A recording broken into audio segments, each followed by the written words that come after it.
Mama is very, very, very dear and emotional for me because it kind of didn't start what it was meant to be. It kind of started because I had two failed startups before this. I come from a family where I think women were seen more like they are going to be married and then have a settled life, and that's about it. The moment we started doing these reels and videos, it was like house on fire. And what about material? Like, I know that Amama uses fairly, good quality material. Some of it is on the lighter side, but there is a reason for that. So we started with one collection which was an amazing hit, but then post-COVID we saw that the collection was being heavily copied. We lagged in a lot of things. It was just like a misstep we took. And I kind of burnt the entire first round of funding that Amama got. अरे एक funding के बाद तो company कहाँ पहुँच जाएगी, ये हो जाएगा, वो हो जाएगा. And I used to think, let's just burn. I am going to be the next whatever brand, I'm going to be the next big D2C brand. Nikita, thank you so much for joining me at the Style Circle podcast. I am so super excited to have my first accessory designer on the podcast. And I hope that, we both enjoy this conversation as much as I have in my head this past week prepping for this. So thank you so much for coming in. Thank you, Priyanka, for having me. This is quite an honor for me also. I have been seeing all your episodes. They're quite fun and enjoyable. So, I'm happy to be here and I'm looking forward to the chat. Okay, lovely. So, let's get right into it. I want to start with, obviously, the very beginning of it all. Maybe some kind of, like an emotional or nostalgic memory or an inspiration that you felt at an early stage, which kind of gave way to Amama. Was there any story like that, or was it? I think I have mentioned this quite a bit, and my husband actually scolds me that you have said this so many times, it's kind of etched in my head. But Amama is very, very, very dear and emotional for me because it kind of didn't start what it was meant to be. It kind of started because I had two failed startups before this. And jewelry was always my thing because I come from a family of... jewelers? Not jewelers. They were, I don't know if you will understand this term, saraf. They used to trade in silver. Silver. Not even silver jewelry, trade in silver. So back in the day in like Haryana and all, my family is from Haryana. My dada used to be I don't know how do you say it, silversmith or saraf he was. And he used to lend money to people and they used to give their jewelry to So him. Interestingly, my dada G was always also in the silver business, just by the way, but in Chandni Chowk and whatever. And I mean, he had a store and he did all kinds of things. So Nikita, I want to start like pretty much right from the beginning, just to get a quick glimpse. I know that Amama was fairly emotional for you. It has a emotional attachment to your grandmother, but there is something more to it, I'm sure, and I want you to tell us, because I think that it's important for all of us to kind of get where it's born from, in order to know where it's going. So will you give us a glimpse? Priyanka, to be honest, I think my family played a very big role in me getting into something which was not meant for me. Because I come from a family where I think women were seen more like they are going to be married and then have a settled life, and that's about it. Which I kind of was not okay with because I didn't see myself as just someone who's going to be just someone's wife and just take care of a house. There's absolutely nothing wrong with that also. There's nothing wrong with anything you choose to do with your life. But I didn't want that for my life. So I had to like struggle with that a little bit because when I was in the house before marriage, I had to explain them that I want to do something with my life where there is going to be a career. And things are not going to be as easy. I want to be earning my own money.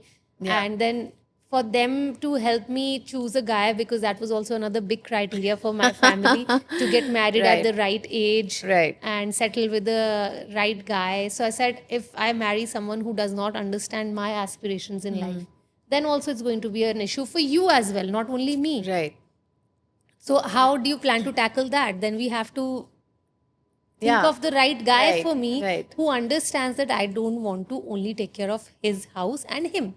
I also want to do things for myself. Correct.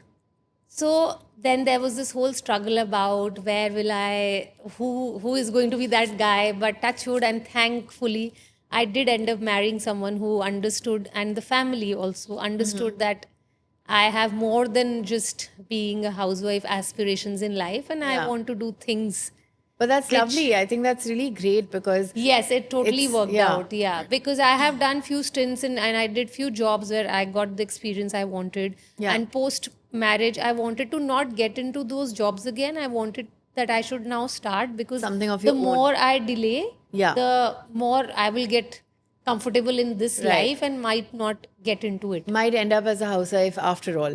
Yeah, and I mean, like- again, which is nothing Which wrong. is nothing wrong, but Yeah. you know what I mean? Like when you get too, because I know exactly what you mean. Like Right. when you get too comfortable and too Yes, settled, yes. then to get back Which into is when, it's because difficult. you know, again, as I'm saying, the kind of household and the kind of community I come from, Yeah.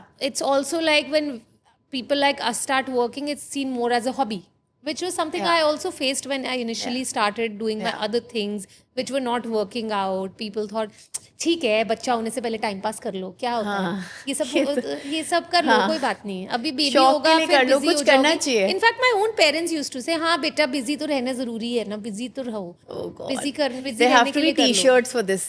Yeah. These dialogues. They're too funny. हाँ, so my own mom, हाँ दिन काटने में तो कुछ तो करोगे ना फिर अब. I said दिन काटने के लिए नहीं करना है कुछ. Right. If your son is working, if your son-in-law is working, वो दिन काटने के लिए काम नहीं कर रहे हैं. Right, तो मेरे को right. दिन काटने के लिए नहीं करना है. And it's Yeah. not any competition with the men. It's Right. no competition. It's It's no something I want for myself. Right. Right.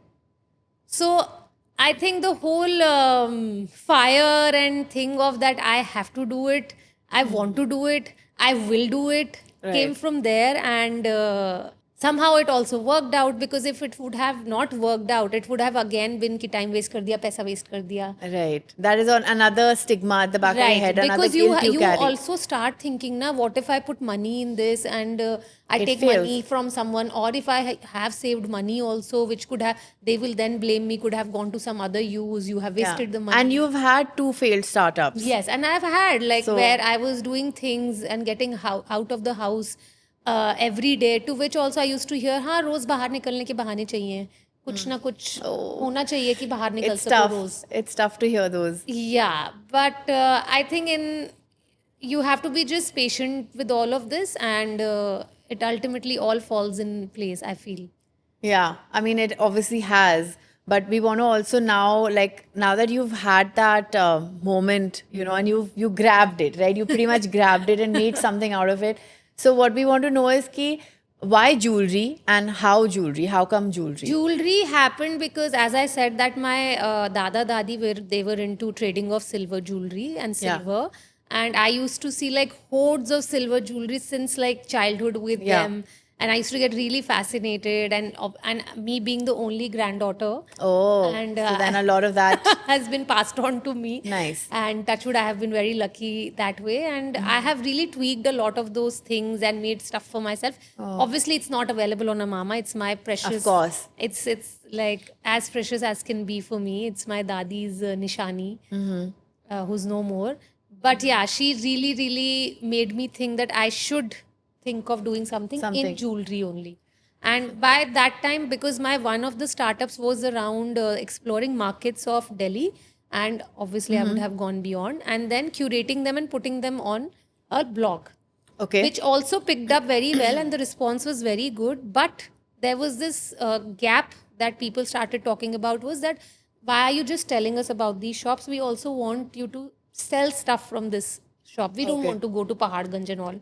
Got it. You get So us they all this. basically wanted you to start sourcing and start putting in a place where So they then can that's shop. where kind of a mama was born, because I thought then might as well I curate all of this on Okay. the website, and I set up a Shopify shop by myself in my drawing room, and my husband helped me shoot the initial shoot. Okay. And we both used And to what were sit you in selling? my That time I had started curating things from these markets only. I wasn't doing anything in house. But like what? Like what? Jewelry. Okay, We jewelry started only, with okay. Afghan jewelry. The Okay, first we okay, used to right. do these big chunky necklaces. Oh, I They're not remember in those. silver. Yeah. Big chunky necklaces. Yeah. But then I used to be very, very careful of where I am sourcing from ethically. Yeah. And not from the dupes that Yeah. now Which also were sell. enough. Which were enough even which then. were enough then. Correct. But it was not available properly in like a platform where I felt there was a gap in this jewelry market. Because kind of it still is, or it was till then, was very, very unorganized. This I'm talking almost 7-8 years back now. Right. That's how old a mama is. Yeah. So it really, I felt that the gap has to be fulfilled where you can get stuff from such markets. But again, another problem occurred, Priyanka, where people were like that it's getting sold out because curated stuff will get sold out. I can't keep replicating. But there's nothing wrong with that. That's a good problem to have. Yeah, but then people wanted the same thing again, and I was not able to fulfill those orders.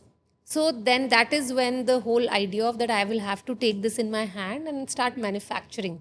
Okay. Is when I set up my first in-house production thing, and I hired my first karigar, and this is when I was almost like 6 months pregnant with my first child. Oh man! While I was and that brings another whole set of statements that you must be listening to every day. I know what you mean. And at that time it was, I think, more directed towards also taking care of my health. Right. Because I used to go to Paharganj in like a full-blown belly and climb 4 steps of stairs to see some karigar. And a lot of times I used to lie to my husband and his family that I am just going for coffee with my friends. And they didn't know that I am in Paharganj, some very cramped gully, and doing all this. Because again, as I said, if I would have not done it that time, then after having my baby, I would have really like... It was important for you to set up a camp proper right before you actually deliver, because then after you deliver baby, I think 3, 4, 5 months you need to get back on track. 100%, because the body and then you're feeding and all those things, the postpartum, it gets and a bit first time mother, so a lot of things. So I said that if I have to keep this ball rolling, this is a better time than post-delivery. So you started off with like curating through markets and sourcing, and then eventually because of the demand, you said, okay, let me just set up shop, right? So you went out, hired a karigar, and was Amama born by then? Or Yes. Okay, so you had Amama started... was born by then, but yes, as I said, we started doing, if you will remember, I don't know, but I can like remind you. But Amama started doing these statement patch jewelry, which was like embroidered jewelry. That's how, like the Adda jewelry, which is now everywhere. But Amama started doing those pieces, and we made these ivory jewelry pieces. Which instantly became a rage, which was very, very, very strange for us also. And this is, I'm talking, because I have to progress a little quicker. This I'm talking like 2 years down the line, and then COVID had hit. Okay.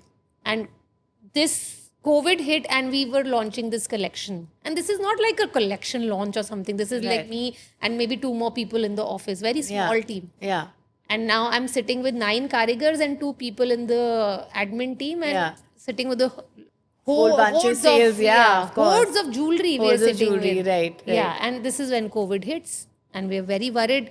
How am I going to pay these 8-9 karigars now? Sitting at home, do I have to work on my ethics and then pay them, which I did, because I didn't want that them to leave.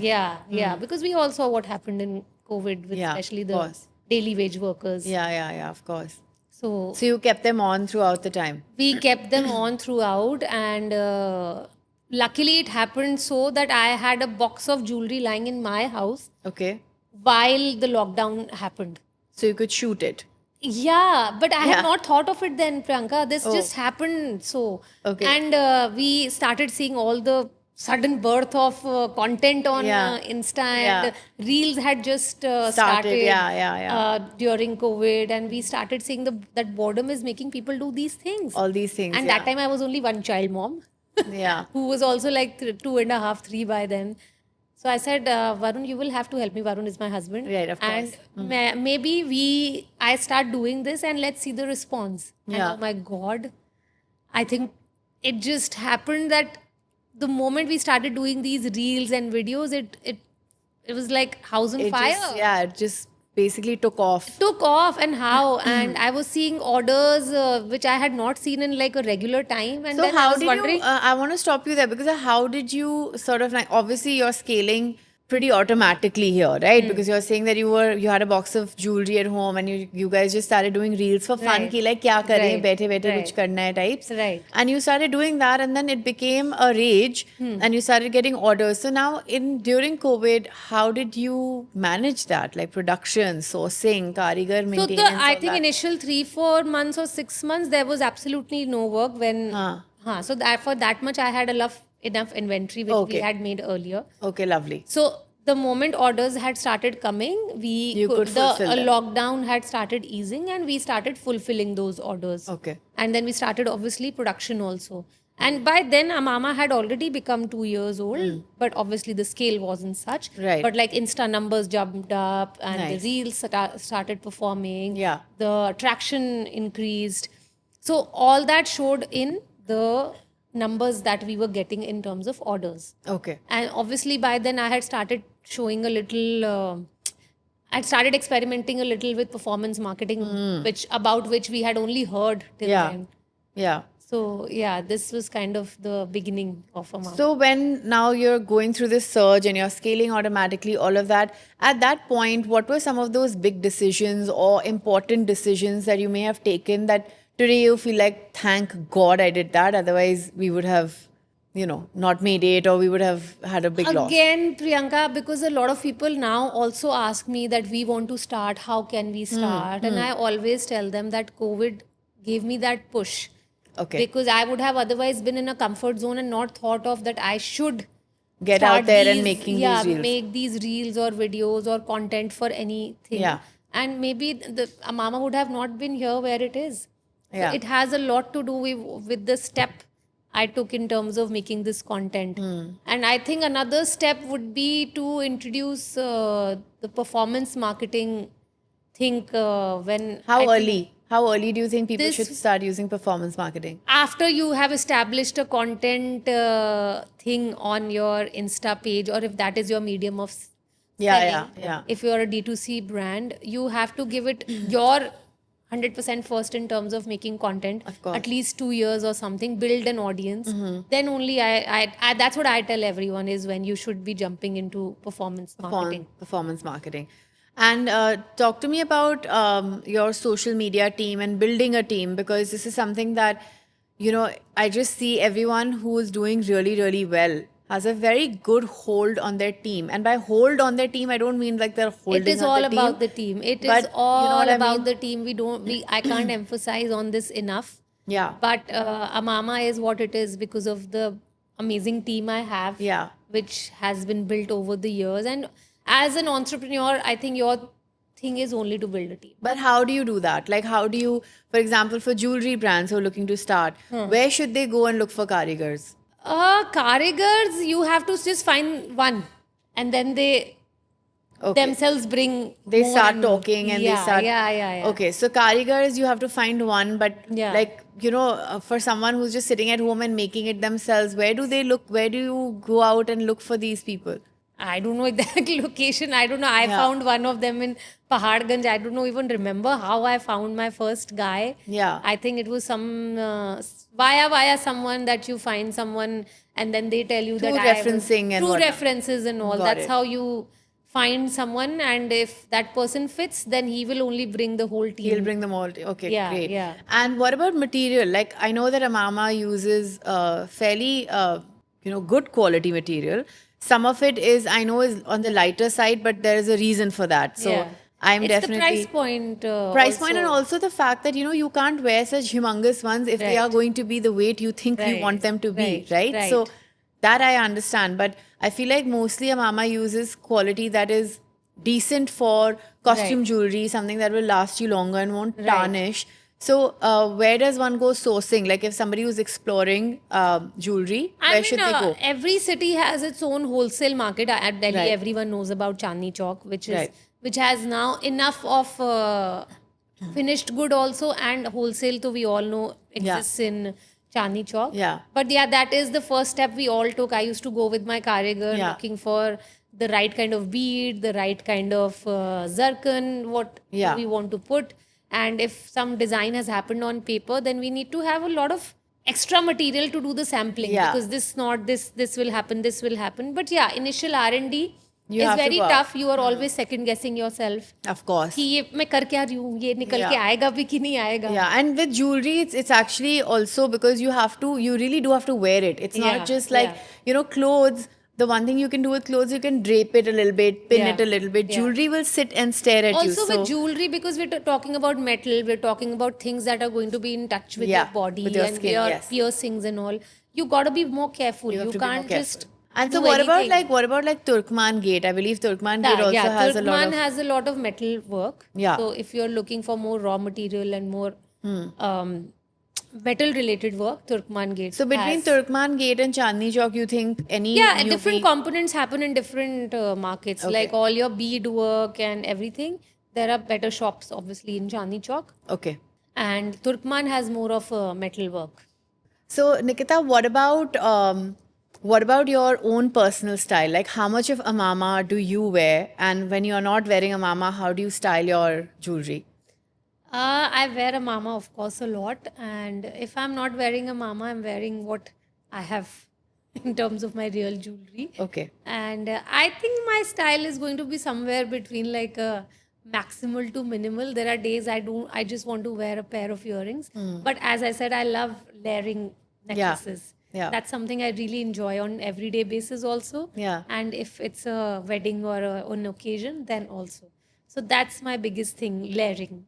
Okay, nice. So, yeah. When you travel abroad out of India, do you see or have you come across jewelry brands that have really impressed you? I mean, they Yeah, especially in like Middle East, like Dubai and all, I've seen a lot of very any brands you interesting- remember that you found I really can't say interesting? by name really. I don't remember, and I have seen, of course, in Paris and in Greece, Okay. because Greece also I think has a lot of brass work. Yeah. So I've seen very interesting stuff there, and I saw very interesting stuff in Istanbul, because again it's very big on jewelry. Yeah.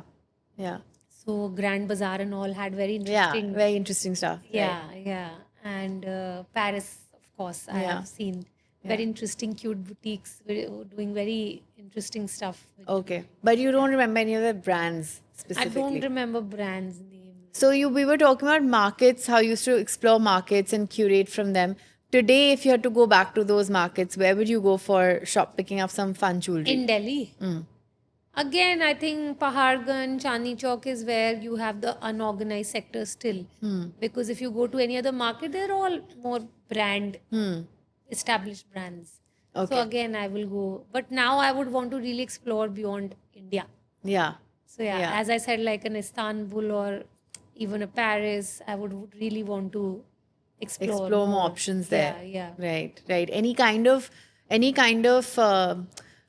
karigari, so to speak, any kind of type of jewelry that you specifically would love to explore?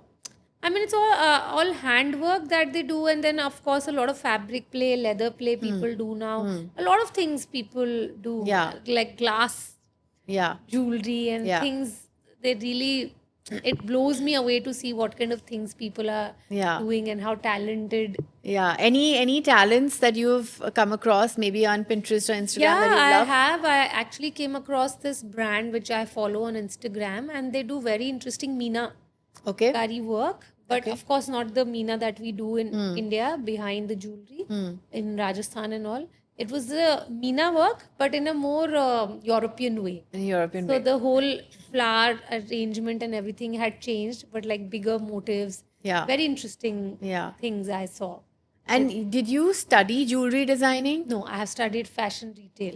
Okay, you've studied fashion retailing. Yeah. So this jewelry designing is just like a natural sort Yes. of inclination Yes. that came with Yes. all your Yes. inspirations. Okay. Yeah. Got it. So now tell me about your design process. So obviously Amama designs are very, like I love how, at least your ethnic ones that I'm truly obsessed with, I feel are just so, I don't know how to say it. Like I feel like they're nostalgic. Yes. Almost. Yes. So is that intentional? Do you go out there and make sure that you fit with that every single time, or how does that work? over time it has built, to be honest, Yeah. Priyanka. So we started with one collection which was an amazing hit, but then post COVID we saw that the collection was being heavily copied. Acha. Yeah, we saw Was it the pearl one? The pearl and rose gold one? yeah. Yeah. We saw the counterfeits of that collection everywhere. In fact, like on bigger e-com platforms also, Yeah. which had started coming, I will not name. Sure. And they are selling, because they had resellers, and resellers are doing counterfeits. So Yeah. the earring that I am selling for a certain amount was being sold like 50 times lesser on that platform, which was very... I know which earring you're talking about. I think Yeah. Alia Bhatt wore that earring. No, there's another one that was actually made famous by Komal Pandey. Oh, by Komal Pandey. Okay. Yeah. That pearl one, I remember that the huge huge one. Yeah. But Acha, Alia Bhatt didn't wear that. Komal Alia Pandey. Bhatt wore another Version of that. version. Okay, No, okay. she wore a metal version of an Okay. ivory earring, which Okay. also went viral. Yeah.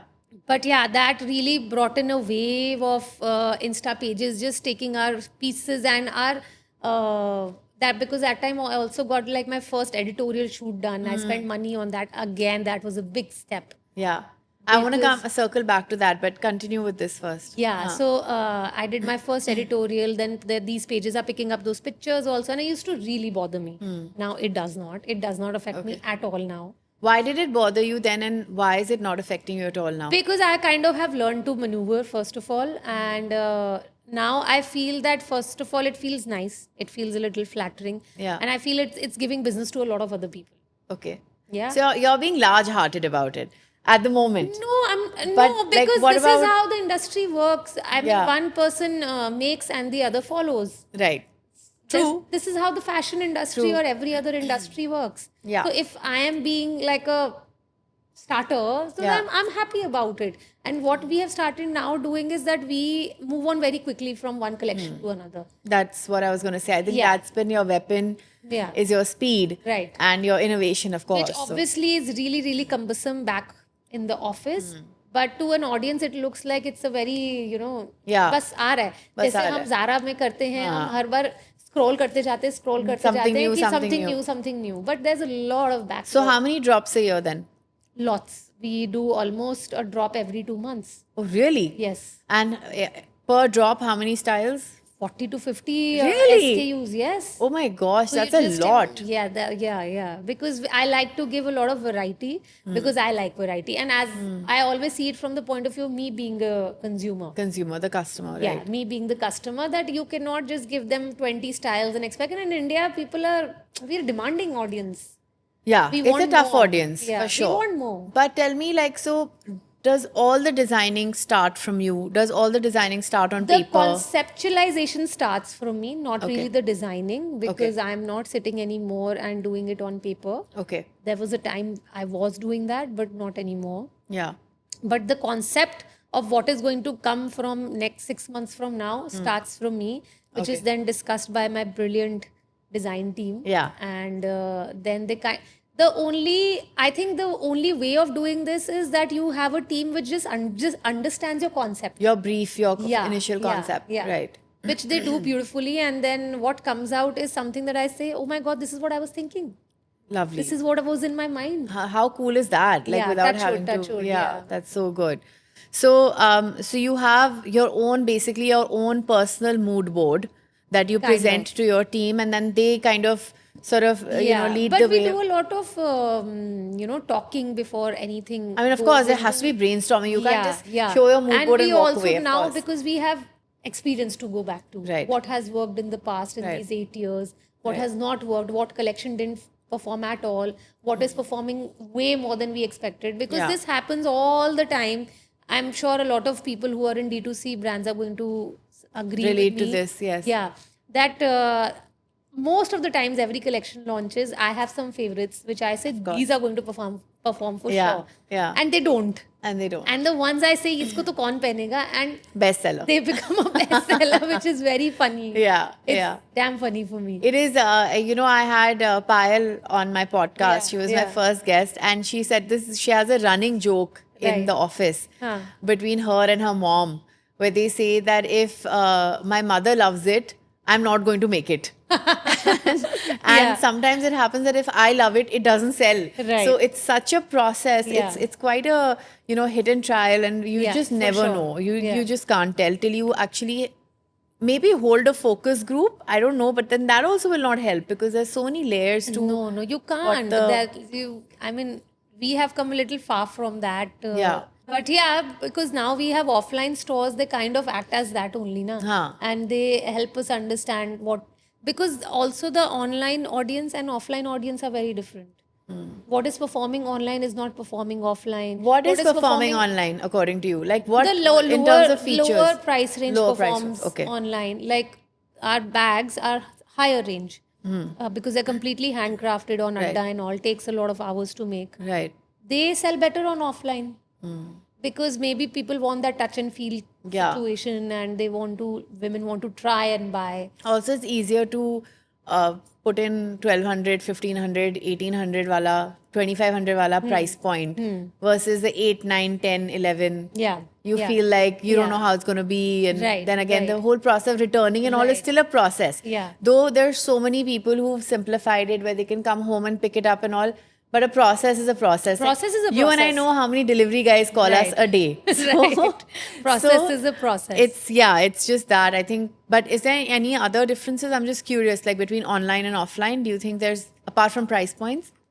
No, there's a lot of difference because Yeah. we are also now taking baby steps with offline. Online has been what we are doing from past 6 years. Yeah. But offline is like this year now we have 4 stores and we have first time opened stores beyond Delhi. And Delhi lovely. being home ground was easier to still Manage.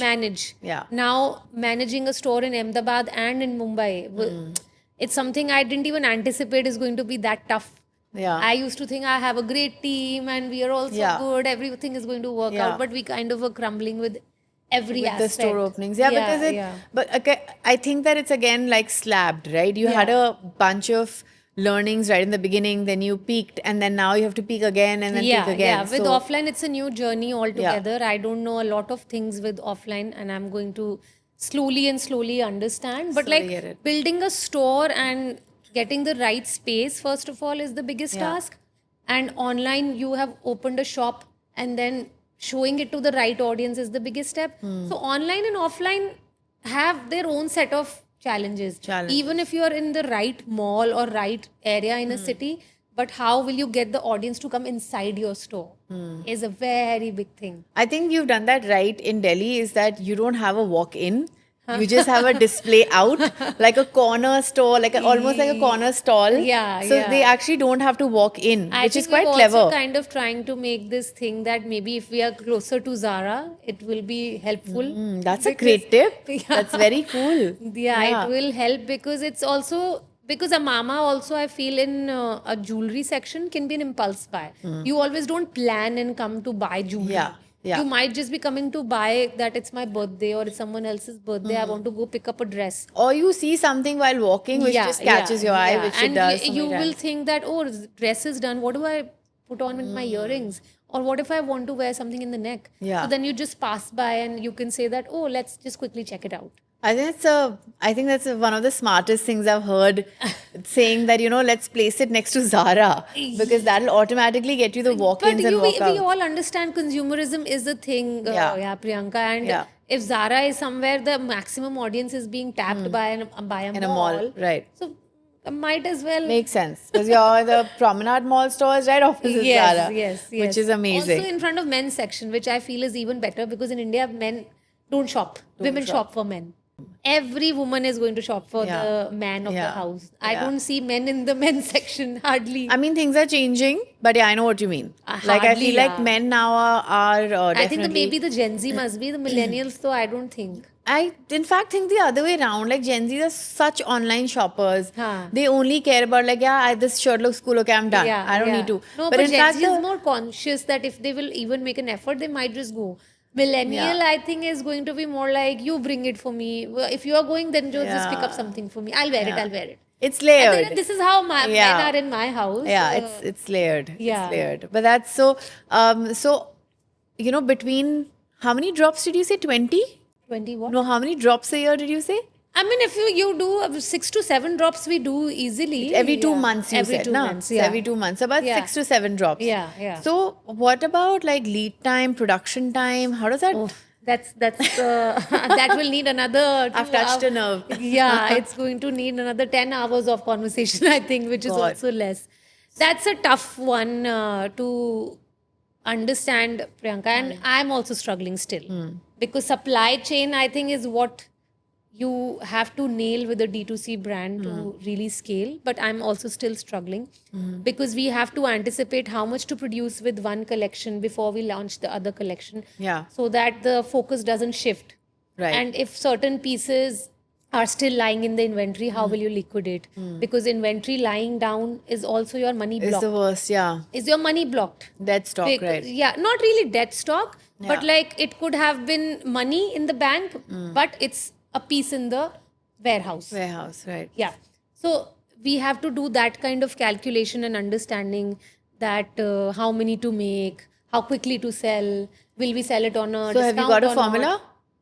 not really. I don't have a formula, but what we have tried to do is that we kind of break the collections into certain drops now Okay. to understand how is the response on the first drop. And then accordingly, we will produce more in the next drop. In the next drop. Yeah, if the collection is being received well, then only we will produce more because we don't want to block money with Yeah. the more inventory. And if it doesn't perform, then we're not going to block it. Then we're going to straight away move on to the next. But then do you balance it? Like, for example, let's say it's one big drop of, let's say, 80 styles or 60 styles, right? So you're saying you try the 30 first. Right. And then you Right. bring the next 30. Right. But the first 30, is that also balanced? Like, does that also have some heavy pieces and Yes, light yes. pieces? So Or there is this you try with only light? formula of, doing like a 30% heavier pieces, the heavy range. And then you will do the 50% of more variable range and price wise also and look wise also. And then there are certain which are absolutely heavy pieces, which is going to be more for the campaign and for the collection and the creativity bit. Right. But it's not going to sell much. So So you do basically, a mix. 50% of saleable, 30% yeah, of yeah. like High value. showstoppers, high value. Yeah, And yeah. then absolute bottom 20% is like, archival stuff, Right, basically. kind That of, you only kind few of. people can carry or buy or Right, whatever. right. Got it. I think that's a good breakup because you need that. Yeah. And then you have, there's only those many customers who go for the 20%. Yeah, 20% is just more to show how the collection is what it is. You Is want more to show your body of work through those Right, star pieces. right, Yeah, I right. get it. 30% is more of those high value pieces, which are not going to be like in volumes. Right. So we divide them, that we don't make a lot of them, and then we see how the response is. Yeah. And then we issue the next production lineup accordingly. Got it. So now in this whole process of like starting, peaking, moving from one peak to the other, production, all of that, how are you spotting your mistakes? Because it's a fast moving biz, right? Like for you, it's like it's just you're going from one point. Every collection we make some mistake which we learn from. Every collection. No, but I want you to highlight like 3 major learnings that you had, and they could be hard learnings, right? Sometimes you learn the hard Yeah, way. so I'll tell you. So, for example, we had this collection with the first metal collection that we launched. It was called Elysian. It was all a sparkly collection. It's this collection. This one, yeah. This was launched absolutely after COVID. Yeah. And it performed. It performed and how? Yeah. Those And- huge earrings that the you peach, know, the waterfall. I know all your yeah, collections yeah, because yeah. of course I do. That and you won't believe. I thought, ये earring कौन पहनेगा? This is so funny So looking. bhari and yeah, and I was telling my designers, ये क्या earring बनाई है? कोई नहीं पहनेगा इसको. And I was shocked by the response. And that Yeah. time also, Masoom Meenawala, the influencer, Yeah. she was doing some, I think, Paris Fashion Week or something. And she wore one of the earrings from this collection. And again, it became a big thing. And we just could not keep up with the orders only. So we thought, oh my God, this collection has performed so well. Let's do another drop of this collection. And we did another drop of that collection, which was a fail. which was a fail. Absolute fail. It's like how I tell my team in the office कि ऐसा नहीं है कि अगर hero number 1 चला है तो जोड़ी नंबर 1 भी चलेगी और अब उसी सीरीज में सब कुछ बनाते जाएंगे. करते रहो वो नहीं हो सकता. So because we kind of priced that collection also a little higher, we went little overboard with the designing also. I think we just overdid everything in that collection and it tanked. And that was the worst year for a mama. We had huge losses because we didn't get the numbers we expected. I had invested heavily in inventory and in performance marketing, two biggest tools where you invest in a D2C brand. Right. So we also had taken our first funding that time. I raised my first round of funding. Oh wow. Again, which I could not really I don't think I had the right guidance on how to use. And I kind of burnt it all in performance marketing. So it was the worst year. So wait, so that the round of investment that you got, and you said you used most of it in performance marketing, where should you have put that instead? I should have put that in, I should have divided it in understanding I need to have the right team, first of all. I did not have the right team maybe that time, and I should have invested in wisely, maybe more in social media marketing because I had kind of also understood it by then. But that time, the performance marketing bit felt the most easy. You hire an agency, you tell them this is the budget I want to do in a month. Yeah. And then you just keep shooting the budget and the ROI will come. But you also are supporting creatives for it, right? You have to still make creatives. Of course. Right. But as I said, the collection was not giving the numbers because wasn't something maybe that people were looking after this collection. But it and just the price basically got points overdone. didn't work. Yeah. We overdid everything. We didn't understand the pricing. So we lagged in a lot of things. It was just like a misstep we took. Yeah. And I kind of burnt the entire first round of funding that Amama got.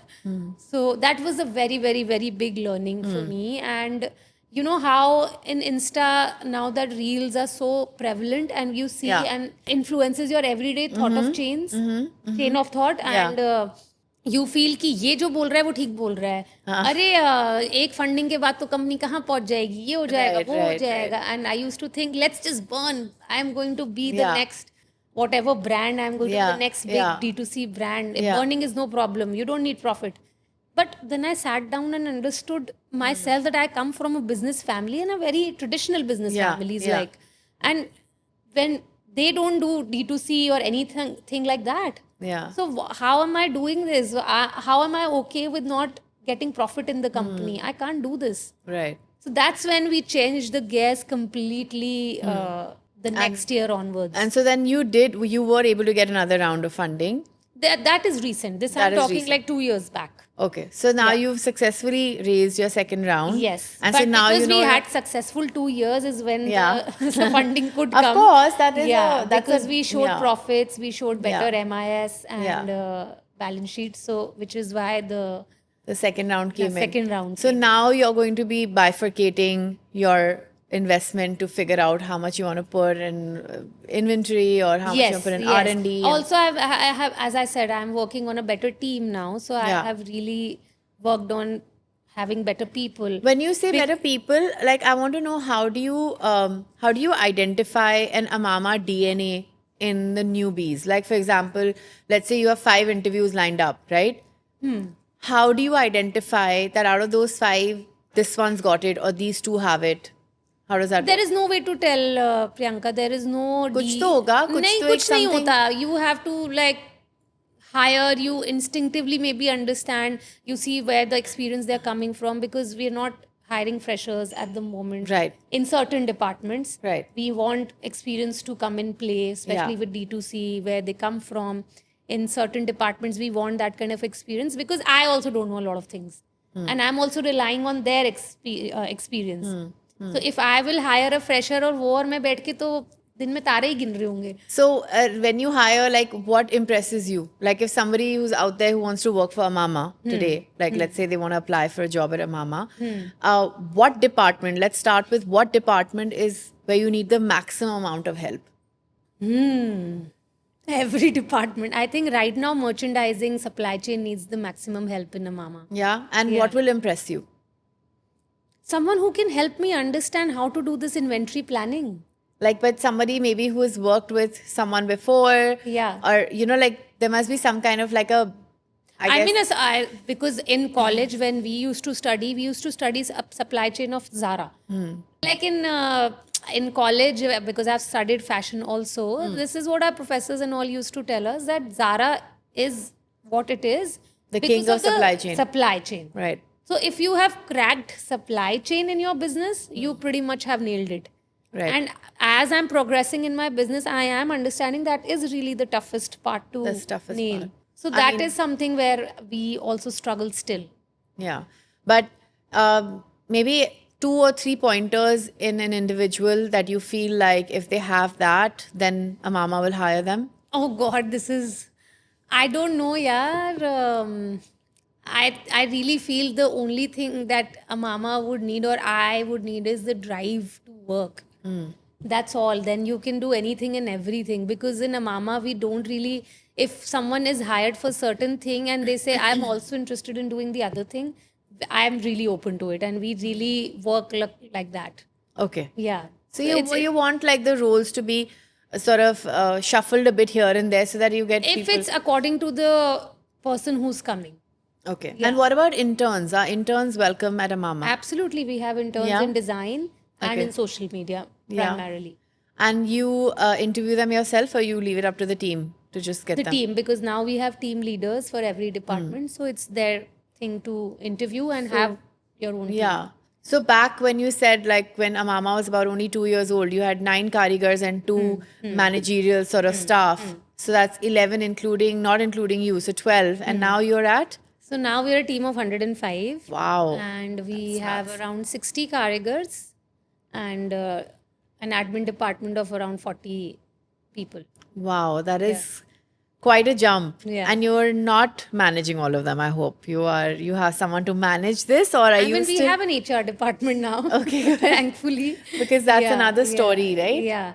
But it's also because now we have good investors on board, and I have to start working towards building the offline bit of a mama, and then we're looking at further raising, further expansion. So it's all moving at a very fast pace. Can you give me a sort of insider on what that meeting looks like with your investors? Because from things I've heard, it's always like maybe the creativity gets dampened a little bit. Maybe No. SKUs is the game. No, like none of this is even asked. Nobody cares about all this. This is my experience. Right. I don't know about bigger fundraisers and all. How does it work with them? Yeah. But Priyanka, I'll tell you, to be honest, it's a little intimidating, and I was really like,